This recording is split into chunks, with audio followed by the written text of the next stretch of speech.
USAA knows dynamic duos can save the day, like superheroes and sidekicks, or auto and home insurance. With USAA, you can bundle your auto and home and save up to 10%.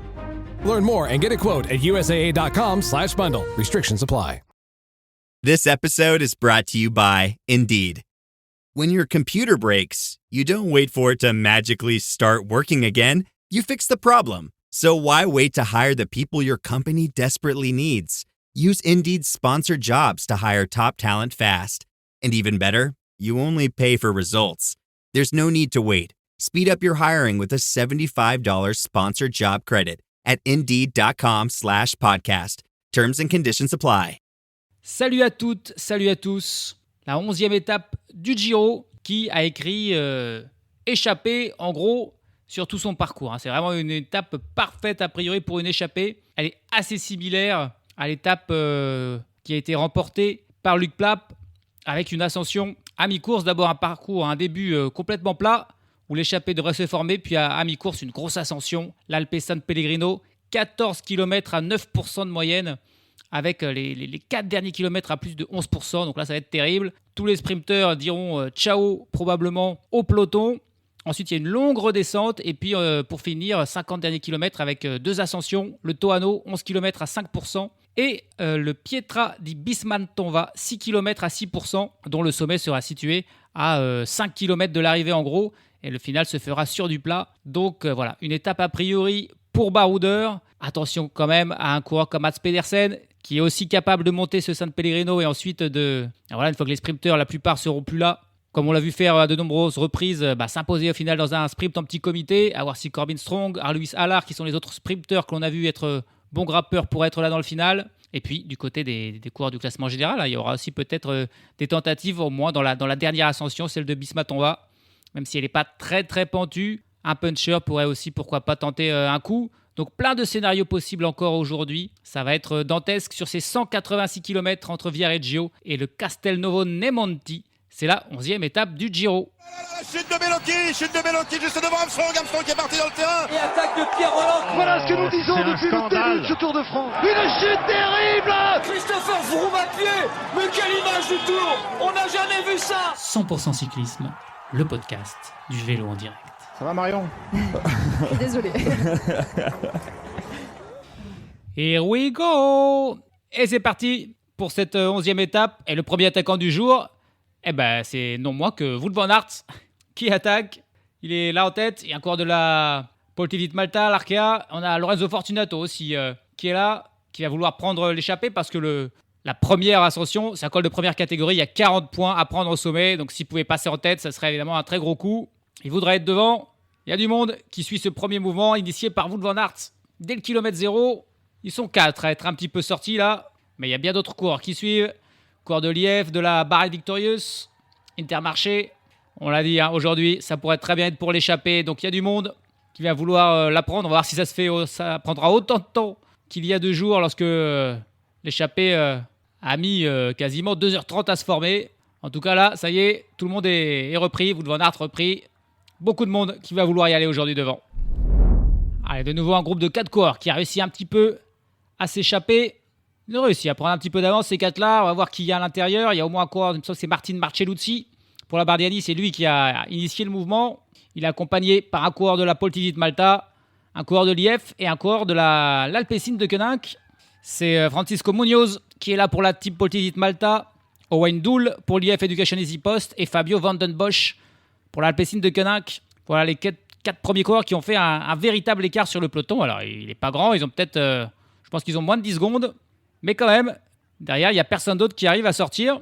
Est-ce qu'on aurait notre échappée faite aussi rapidement avec ces 4-là? Il y a Xavier Miguel Asparen, l'Espagnol de la Q36.5 qui est sorti. Et là, il y a un autre coureur qui tente d'attaquer.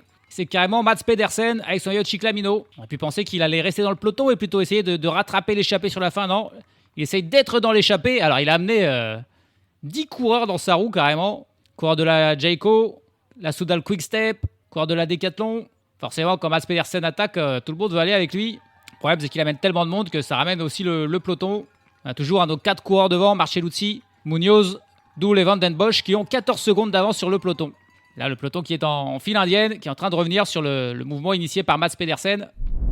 Francisco Munoz, il paye ses efforts quand il a fait son grande échappée solitaire là, il y a quelques jours. Il n'arrive pas à suivre le rythme des 3 autres. Il a lâché prise. On a 2 coureurs qui sont ressortis du peloton en contre, un coureur de la Soudal, un coureur de la Q36.5.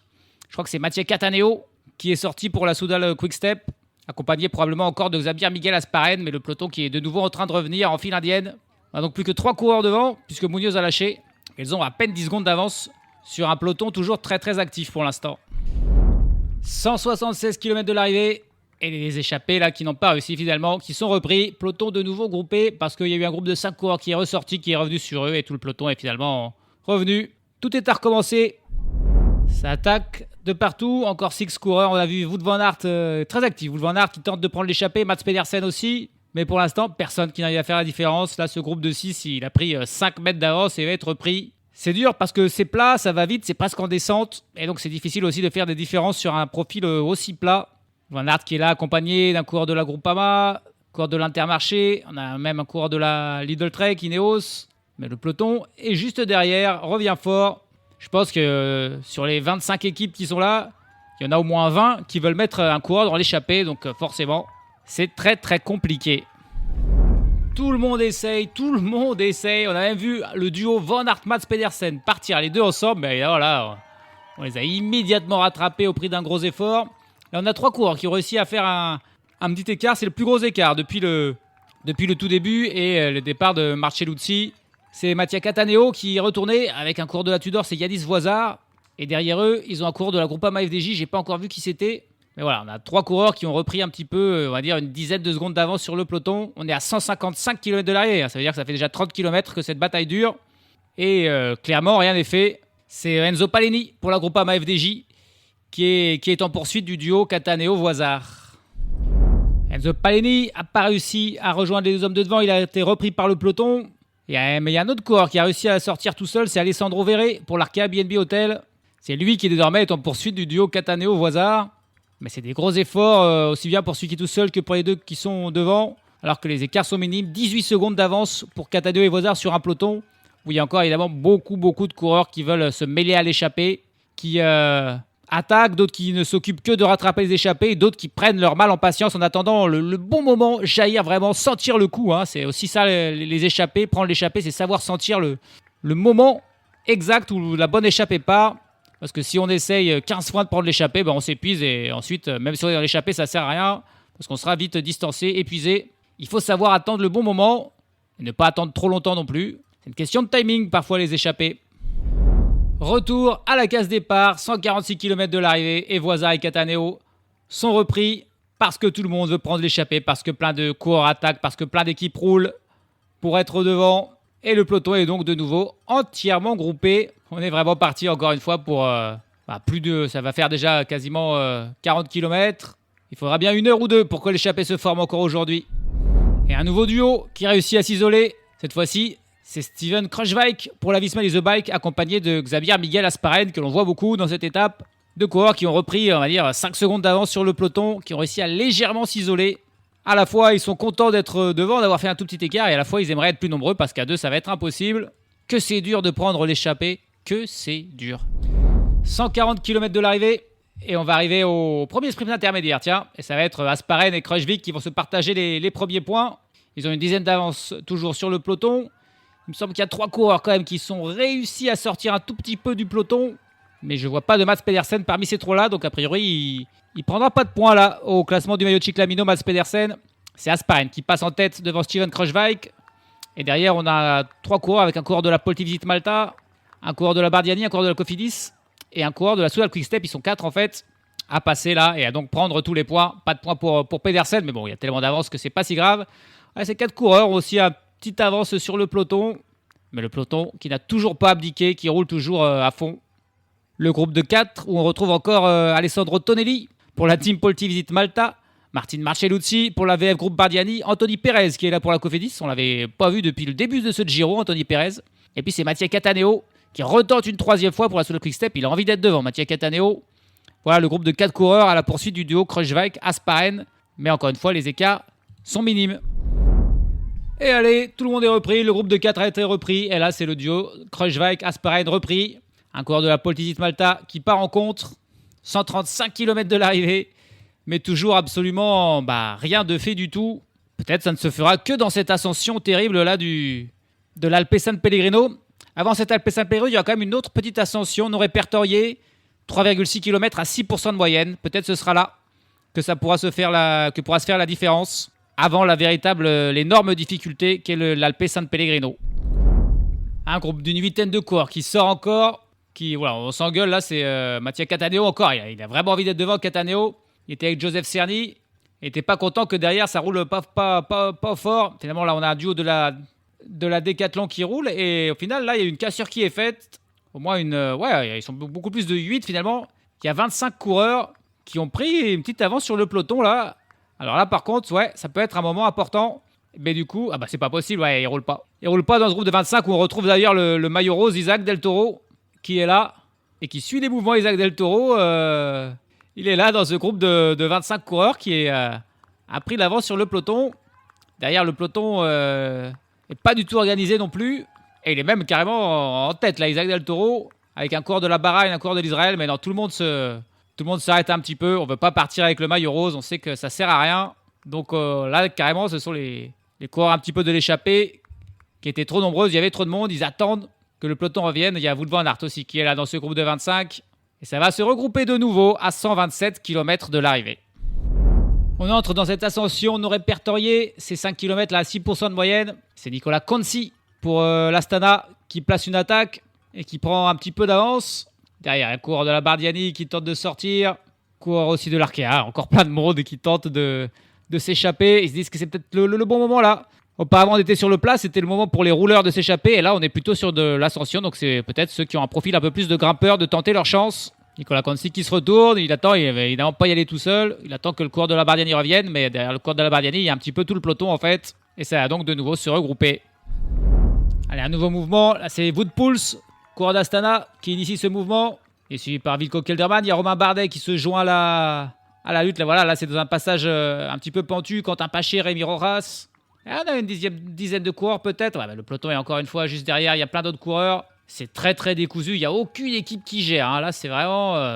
on a juste des coureurs quasiment en ligne indienne. Des petites cassures. Aucune échappée claire pour l'instant. Et là, on a atteint le sommet. Ça va être la descente. On va peut-être y voir un petit peu plus clair une fois qu'on aura fini la descente. Mais j'ai pas l'impression qu'il y ait eu de grands écarts de fait.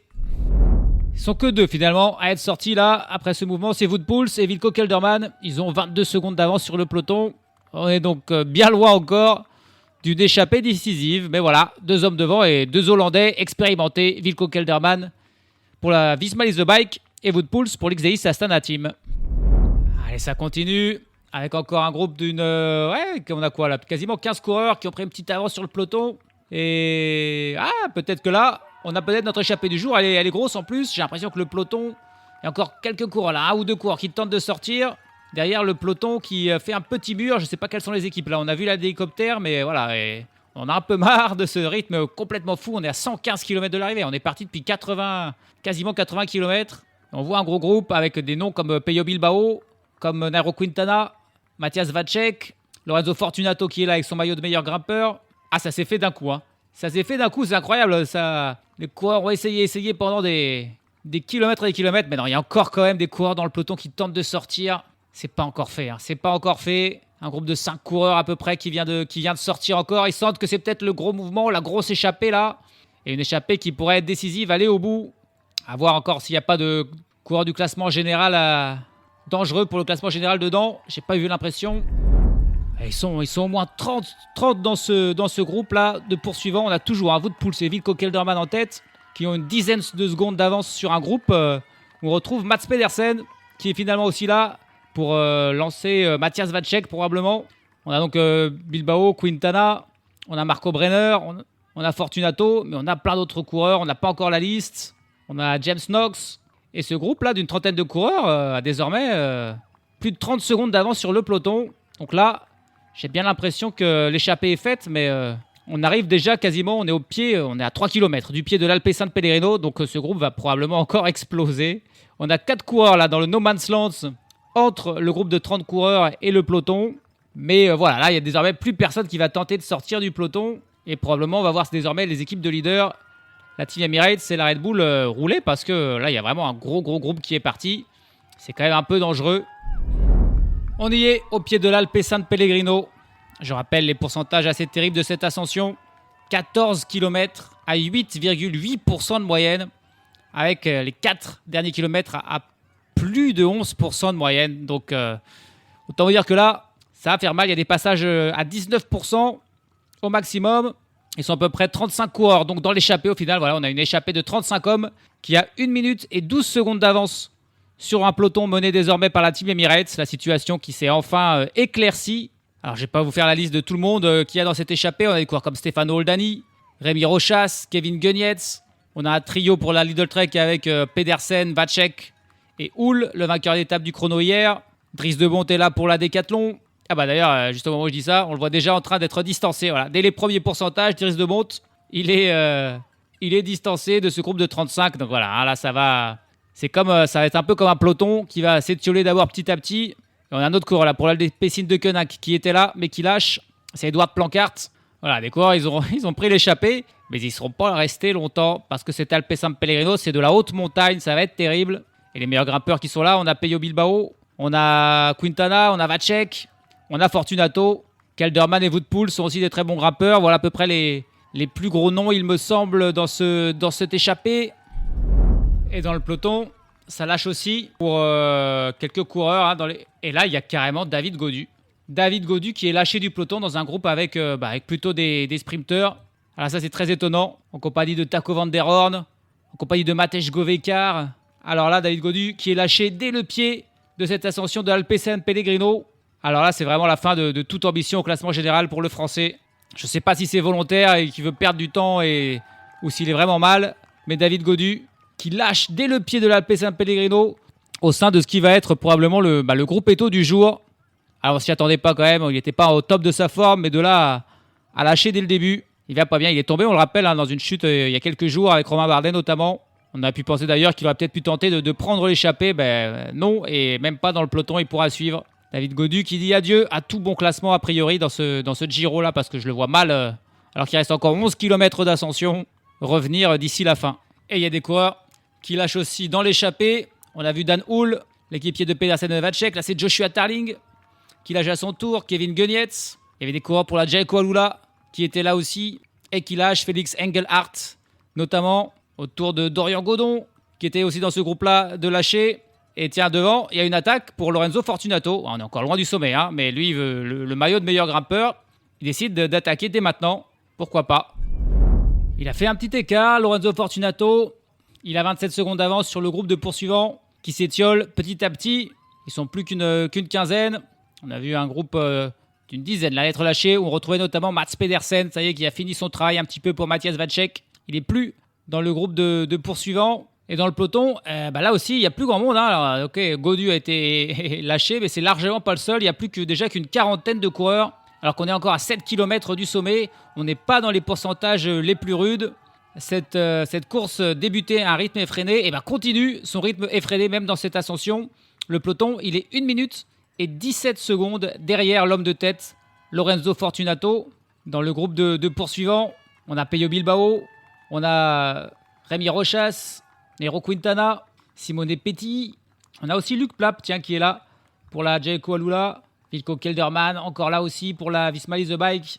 On a Stefano Oldani pour la Cofidis. Et puis Hugo Hull, qui est aussi encore là pour l'Israël Première Tech. Voilà un petit peu les quelques coureurs qui sont dans ce premier groupe de poursuivants. Il y en a d'autres qui sont juste derrière. Il y a vraiment ils sont un petit peu éparpillés partout. Chris Hamilton pour la Team Pitting Postenel qui est un petit peu plus loin. Steven Kruijswijk aussi pour la Visma Lease the Bike.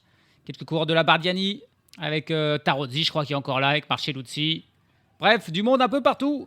Mais un seul homme en tête, Lorenzo Fortunato.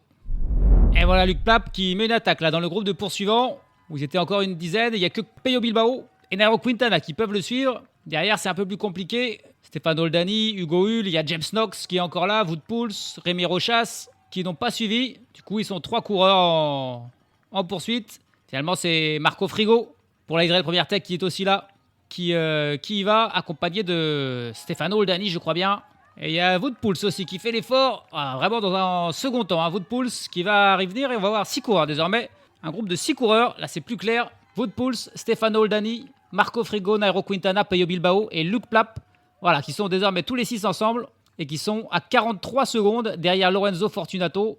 Derrière, il y a plein de coureurs encore éparpillés. Tous les coureurs de la Visma Lease Bike, notamment, n'ont pas réussi à suivre. Kelderman, Kruijswijk, Bartlemen, ils étaient tous là. Là, ils sont plus là. On a ce groupe de 6 en poursuite de Fortunato qui va commencer les 4 derniers kilomètres là, à 11% de moyenne, des passages à plus de 19% dans le peloton. C'est la Team Emirates qui fait le train. La Team Emirates qui imprime un rythme d'enfer et qui lâche beaucoup de monde petit à petit. On a vu Matthias Vacek qui était dans cette échappée, qui a été rattrapé par le peloton et qui a ensuite lâché du peloton, à l'inverse de Mats Pedersen qui lui pour l'instant s'accroche toujours en dernière position de ce peloton. Whatever the occasion, effortless elegance is right this way. Because Hilton brings you new ways to stay courtesy of the Nomad London. And it doesn't stop at award-winning dining in a space draped in velvet and illuminated by vintage chandeliers. No, this day goes beyond with unparalleled personalized service and attentive hospitality. Oh, and did we mention the Nomad London can be booked using your Hilton Honors points at Hilton.com? Hilton, for the stay. Ryan Reynolds here from Mint Mobile. I don't know if you knew this, but anyone can get the same premium wireless for $15 a month plan that I've been enjoying. It's not just for celebrities. So do like I did and have one of your assistants switch you to Mint Mobile today. I'm told it's super easy to do at mintmobile.com/switch. Upfront payment of $45 for 3-month plan, equivalent to $15 per month required. Intro rate first 3 months only, then full price plan options available. Taxes and fees extra. See full terms at mintmobile.com. Tiens, et là, ça s'anime là dans le groupe des favoris avec une attaque d'Egan Bernal. Et ça fait mal à Thomas Pidcock là, que l'on voit en grande difficulté, en dernière position de ce peloton. Oh, et là, Bernal, et il y a qui a pu suivre? Il y a Ayuso et Del Toro, et c'est tout. Et c'est tout. Le trio là, Bernal, Ayuso, Del Toro, qui a pris un petit peu d'avance. Il a juste 10 mètres d'avance. Là, ils ont été un petit peu surpris par cette attaque de Egan Bernal. Ça revient petit à petit, mais là, le peloton qui va être encore plus amoindri. Et on va se retrouver plus avec un peloton, mais seulement avec un groupe de favoris. Et il retombe sur un équipier. Là, en plus, Egan Bernal, il retombe sur Jonathan Castraviero, qui était dans l'échappée. Allez, il y a Antonio Tiberi qui revient là dans la roue d'Isaac Del Toro. Et Roglic, il est juste derrière avec Giulio Ciccone, avec Richard Carapaz. On a Michael Storer aussi qui est encore là. Je crois que c'est Einer Rubio. Il me semble qu'il y a Damiano Caruso aussi, je crois, qui s'accroche pour la Bahrain Victorious. Et il y a un coureur de l'Israël Première Tech, Derek G. Et c'est à peu près tout désormais. Je vois pas de Simon Yates pour la Visma Lease Bike. On les repère bien en plus avec le maillot. Donc il n'est pas dans de son premier groupe là des favoris. Il a peut-être été surpris par l'attaque de Bernal. C'est le principal coureur qui manque à l'appel. Ça lâche aussi pour Adam Yates. Ça lâche pour Giulio Pellizzari. Là, c'est 2 équipiers importants pour Ayuso et pour Roglic. Allez, Simon Yates, il a réussi à s'accrocher finalement. Il y a, je crois que c'est Kelderman et Kruijswijk qui étaient dans l'échappée qui ont aidé à le ramener juste à temps. Ils se sont fait reprendre. Il y a un coureur de la Movistar qui est là, Einer Rubio, je pense. Jevine qui est aussi en difficulté. Ils sont en train de reprendre Rémi Rochas là. Il reste plus grand monde parmi les échappés qui sont encore devant. On revient assez rapidement sur tout le monde. On a toujours Fortunato seul en tête. Derrière, ils sont plus que 4. Marco Frigo et Stefano Oldani ont lâché. On a donc plus que Luke Plapp, Nairo Quintana, Pello Bilbao et Wout Poels à la poursuite de Fortunato. Mais ce peloton, ce groupe des favoris est vraiment pas loin derrière. Il est une trentaine de secondes derrière le groupe avec Bilbao et Quintana. Simon Yates, il est vraiment en sursis. Ces 2 équipiers sont plus là. Il est en dernière place du peloton. Rémi Rochas aussitôt attrapé, aussitôt lâché. Michael Storer aussi en difficulté. Damiano Caruso qui est bel et bien là avec Tiberi. Marco Frigo, Stefano Oldani qui viennent d'être repris par ce peloton. Et je pense que désormais, devant ce groupe de favoris, ils sont plus que 5. Fortunato et le groupe avec Bilbao, Quintana, Poels et Plapp. Et puis Isaac Del Toro, avec son maillot rose, pour l'instant, il résiste parfaitement. L'attaque de Bernal, il l'a suivi magnifiquement. Il a l'air même à l'aise, Isaac Del Toro, ce jeune Mexicain là. On se demandait s'il allait pouvoir défendre son maillot aujourd'hui. Et pour l'instant, c'est sans souci. Mission accomplie pour Lorenzo Fortunato, qui va prendre 50 points même au sommet de cette terrible ascension. Il est parti de loin et il a bien fait. Il sentait que le peloton revenait fort. Il a préféré partir. Le rythme n'était pas assez beau pour lui. Et désormais, il peut aller se plonger dans la descente. Il y aura une longue descente, au moins 40 km de descente. On est loin de l'arrivée, 92 km de l'arrivée. Derrière, on voit le quatuor, Bilbao, Quintana, Pouls et Plap qui arrivent à ce sommet. C'est Nairo Quintana qui met une petite accélération pour passer en deuxième et prendre 24 points. On ne sait jamais, ça peut servir. Mais il passe avec 56 secondes de retard sur Lorenzo Fortunato, ces quatre-là. Et le peloton qui est juste derrière, ils sont 20 secondes, même pas 20 secondes derrière. Il passe là avec Maika qui mène Ayuso, Del Toro, Tiberi Caruso, Roglic, Ciccone, Bernal et quelques autres. Mais ils sont sur le point de revenir sur Bilbao et compagnie. Pas sur Fortunato par contre qui est un petit peu plus loin. Eh ben, ils les ont pas repris finalement immédiatement dans la descente. Ils se sont un petit peu reposés, le peloton reposé. En tout cas, ils ont pas forcé. Ils ont pris aucun risque. Et ils ont laissé Quintana, Bilbao, Pouls et Plap reprendre du champ. Ils ont fait une très belle descente et ils viennent de revenir sur Lorenzo Fortunato. On est à 80 km de l'arrivée. Et ils ont désormais ces 5 là, puisqu'ils sont donc 5 devant. 1 minute 30 d'avance sur le peloton qui va tranquille. Et on voit plein de coureurs revenir de l'arrière. Des coureurs qui ont été lâchés dans l'ascension et qui là en profitent pour revenir. Le dernier en date, c'est le leader de la Team Polti Visite Malta, Davide Piganzoli, qui vient de revenir. Et on a de nouveau à peu près, je dirais, une trentaine d'hommes dans ce peloton qui va mollo là. Et les 5 de tête qui en profitent pour reprendre un petit peu le large. Elle a quand même fière allure, cette échappée. Là, c'est pas des seconds couteaux. On a 2 coéquipiers avec Wout Poels et Lorenzo Fortunato, qui sont tous les 2 de l'XDX Astana Team. On a Nairo Quintana pour la Movistar, Pello Bilbao pour la Bahrain Victorious et Luc Plac pour la Jayco Alula. Et c'est vraiment des beaux palmarès. Lorenzo Fortunato, c'est l'actuel leader du classement de la montagne.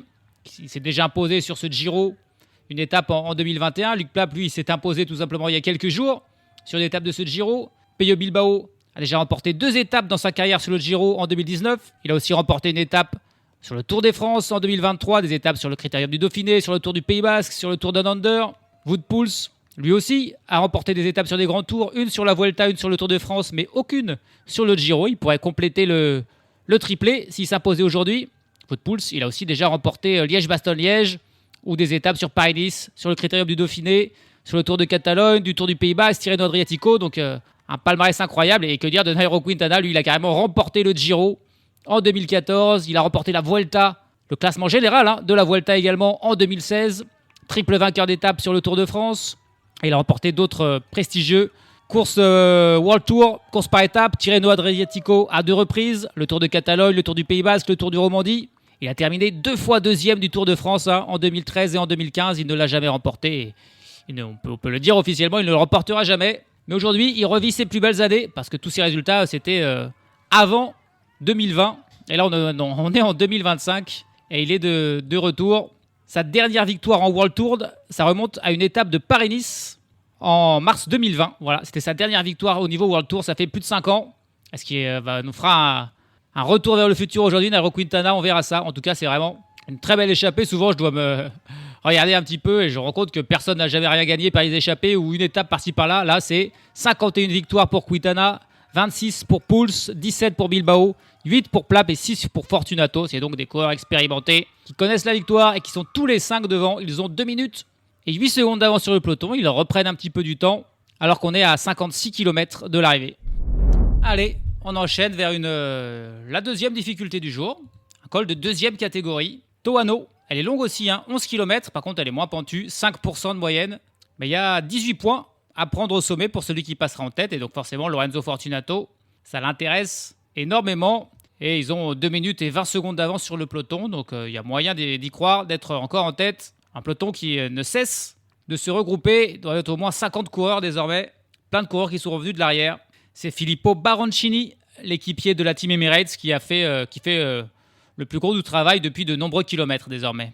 Ah, et tiens, parmi ces coureurs qui sont revenus, rien qu'on le remarque avec son maillot violet, c'est Mats Pedersen qui est de retour là dans le peloton, juste au bon moment, juste avant l'ascension. Et c'est des ascensions un peu plus faciles qu'il est capable de passer. Donc attention à lui, Mats Pedersen est là. Et il est bien capable d'aller chercher la victoire si jamais on revenait sur les échappées et que les coureurs du classement général ne se livraient pas trop. L'ascension qui s'est fait était plus tranquille que la première. Pas d'attaque ni rien. Et les échappées qui ont même repris un petit peu de temps. 2 minutes 43 d'avance sur le peloton. On arrive au sommet. Lorenzo Fortunato qui est en tête et qui va tranquillement prendre les points. Je pense pas qu'on va le lui disputer, même si on a vu Quintana un peu aller chercher la 2e place tout à l'heure. Non, il n'y a personne qui va aller lui contester. Ça aurait été injuste parce que c'est quasiment lui qui a fait la montée tout seul. Lorenzo Fortunato, les autres étaient calés dans sa roue. On a vu Luc Plapp, ça fait longtemps qu'il n'a plus passé un relais. Hein. Luc Plapp, il fait la même stratégie que quand il a gagné il y a quelques jours. Il reste tranquillement à l'arrière, il prend pas de relais. Et il attend le bon moment pour attaquer et lâcher tout le monde. Je suis pas sûr qu'il se fasse beaucoup d'amis avec cette stratégie à chaque fois, mais il est reparti là pour... Il fait que suivre pour l'instant, Luc Plapp. Il n'y en a pas d'autres comme lui. Il n'y en a pas d'autres comme Mats Pedersen. C'est lui qui est en tête du peloton désormais et qui roule comme un dingo dans cette descente et qui est en train de faire diminuer l'écart. Désormais 2 minutes 16. Il a repris 30 secondes en assez peu de temps. C'est assez ouf parce qu'en plus, là, s'il roule si fort, ça veut dire que ce ne sera pas lui dans le final. Il croit en Giulio Ciccone ou en Matthias Vacek qui est de nouveau de retour dans le peloton aussi. Mais il n'avait pas semblé très fort tout à l'heure, Matthias Vacek. En tout cas, Mats Pedersen, il est de nouveau à l'avant et il roule. Et il est en train de diminuer l'écart sur cette échappée, alors qu'on pensait que l'échappée a été bien partie pour aller au bout. Elle peut encore le faire, parce que ce sont des très bons coureurs et qu'ils ont plus de 2 minutes d'avance à environ 35 km de l'arrivée. Mais c'est pas la Team Emirates qui a pris les choses en main, c'est la Lidl Trek et c'est Mats Pedersen lui-même. Allez, on arrive au sprint Red Bull. Je crois que c'est Lorenzo Fortunato qui va passer en tête. C'est déjà lui qui était passé en tête tout à l'heure, à la fois des 2 ascensions, mais aussi d'un petit sprint intermédiaire. Et bah non, tiens, Nairo Quintana qui va aller le disputer. Et c'est Quintana qui va passer devant Fortunato. Il a décidé de le faire. Petite accélération, Quintana qui prend 6 secondes de bonif. Bon, pourquoi pas. Il joue aussi un petit peu le classement général quand même, Nairo Quintana, même s'il est relativement loin. 23 km de l'arrivée, 1 minute et 20 secondes d'avance pour ces 5 hommes de tête. Le travail de Mats Pedersen a marché. Le peloton est désormais quasiment à portée de tir, alors qu'on approche de la dernière difficulté du jour. Et c'est toujours Mats Pedersen qui roule. Ça fait à peu près 20 km depuis qu'il est dans le peloton qui roule. On est désormais à 15 km de l'arrivée. L'écart qui est passé sous la minute, 51 secondes. C'est hallucinant ce que fait Mats Pedersen. Il se donne à fond. Il donne tout ce qu'il a. Il ne pourra pas s'imposer aujourd'hui, ça c'est sûr, vu qu'il est en train de donner. Mais il fait en sorte de donner une chance à Vacek ou à Ciccone. On y est parti pour cette dernière difficulté. 5 km 800 à 5,8% de moyenne. Les passages à plus de 10%. Mais par contre, l'écart a fondu. Plus que 22 secondes. Alors, c'est plus Mats Pedersen. Mats Pedersen, il a lâché, il a tout donné. Par contre, on a vu d'autres équipes rouler, notamment l'IF Education Easy Post, la Team Emirates. Ils sont en train de revenir. Et j'ai bien l'impression que, pourtant, c'était une échappée très forte. Hein. On y croyait. On pensait que ça pouvait aller au bout. Mais là, c'est l'IF qui est en tête du peloton, qui roule. Pour Richard Carapaz, certainement. Allez, il y a Wout Poels qui met une dernière attaque, un petit peu un barreau d'honneur. Peyo Bilbao qui le suit. Nairo Quintana qui suit encore, Luc Plapp aussi, c'est Lorenzo Fortunato forcément c'est celui qui a le plus donné qui lâche, mais l'écart avec le peloton est tellement faible qu'on y croit peu. Allez, une attaque là dans le groupe de favoris de Richard Carapaz, juste au moment là où ils reprennent les échappées, hop, les 4 coureurs restants sont pris, juste au moment où l'attaque de Carapaz, et il les avale d'un coup, et il a fait un petit écart, Richard Carapaz là, derrière c'est Maika, qui est en tête du groupe de peloton, mais personne qui le suit. Richard Carapaz, là, belle attaque, grosse attaque. Et c'est Maika qui fait le travail avec Isaac Del Toro et Juan Ayuso dans sa roue. Encore pas mal de coureurs, mais personne qui a décidé de suivre ce mouvement de Richard Carapaz qui est joliment sorti. On est à 9 km de l'arrivée et il a fait un bel écart là, attention.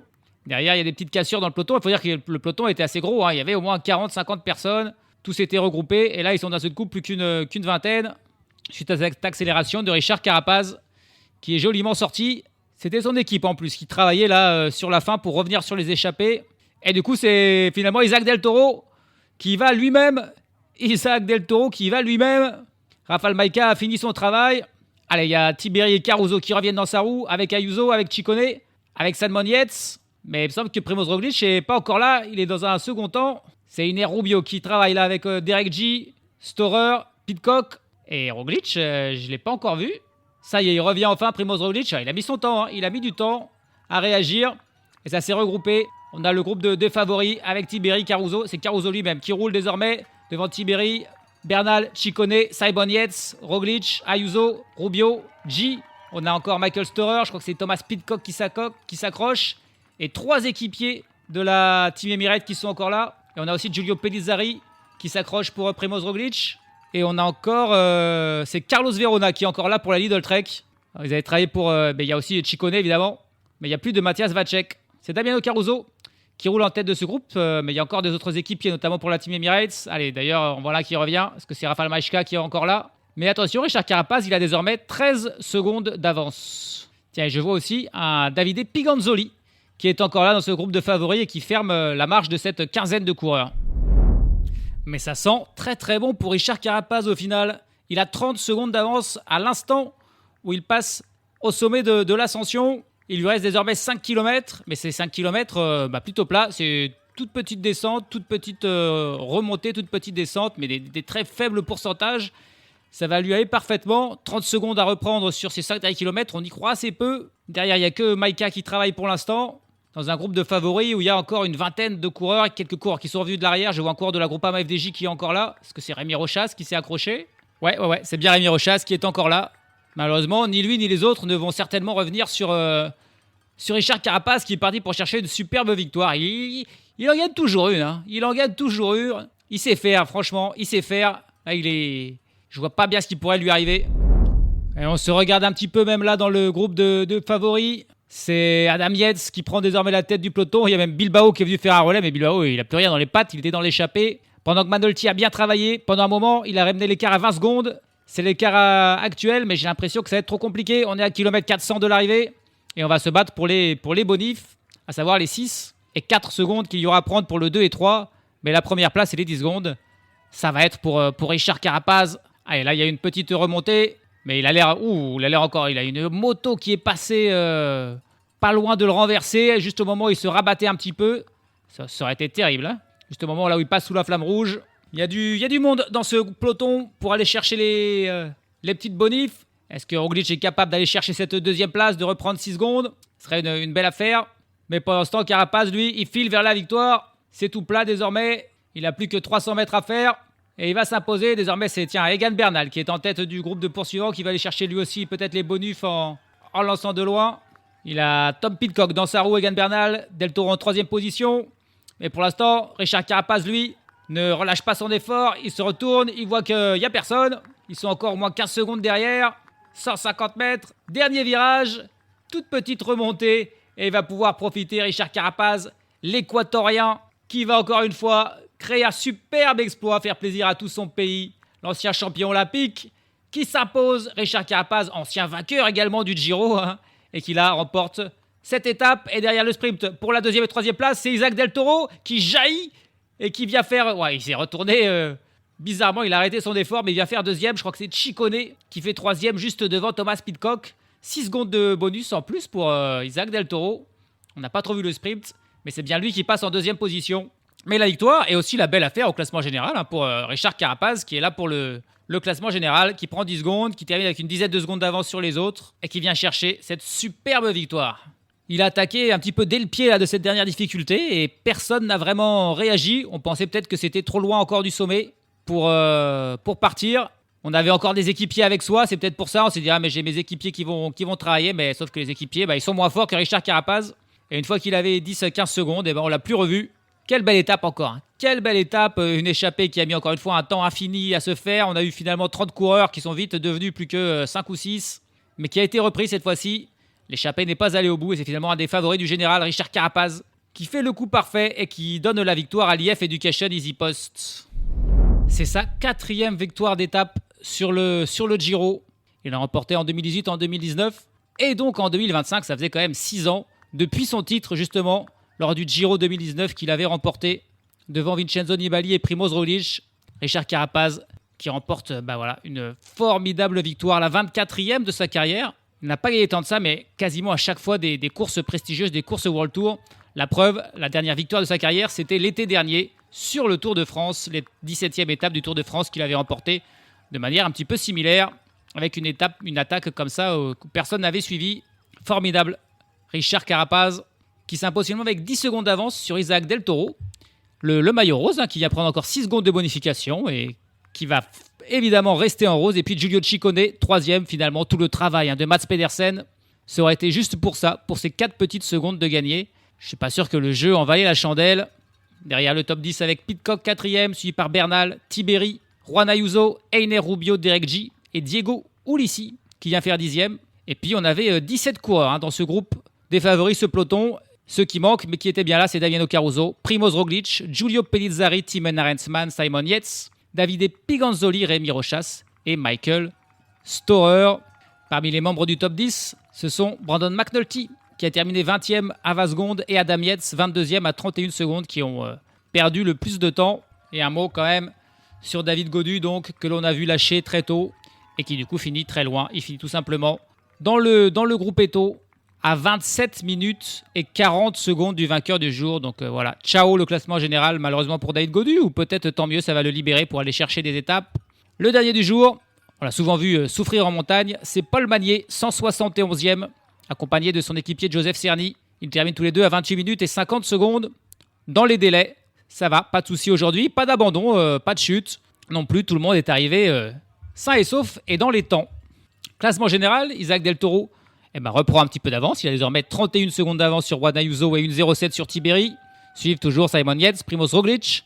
Richard Carapaz monte à la 6e place devant Giulio Ciccone, Brandon McNulty, Adam Yates et Thymen Arensman. Classement par points, Mats Pedersen, toujours leader devant Tonelli et Olaf Koy. Au classement de la montagne, la superbe opération pour Lorenzo Fortunato qui a désormais 156 points, soit 102 de plus que son premier poursuivant Juan Ayuso. Paul Dobel est 3e de ce classement. Et puis le meilleur jeune, pas de changement. Les 3 premiers du général sont aussi les 3 premiers du meilleur jeune, Isaac Del Toro, Juan Ayuso et Antonio Tiberi. Demain, on devrait avoir une étape peut-être de nouveau, enfin un peu plus tranquille, un peu plus classique. C'est une étape pour sprinter, 173 km, 2 petites ascensions en début d'étape, mais ensuite 80 km dans le final complètement plat. Ça sera l'occasion de revoir Groves, de revoir aussi Pedersen s'il n'a pas perdu toutes ses forces aujourd'hui, de voir Olaf Koy, de voir Gerben Tjersen, Sam Bennett, Casper Van Hunden, Corbin Strong et compagnie. Une étape pour sprinter demain qui devrait permettre aussi aux coureurs du classement général de se reposer un petit peu après de nombreuses journées là, consécutives très très intenses. Alors à demain. Salut à tous, salut à toutes.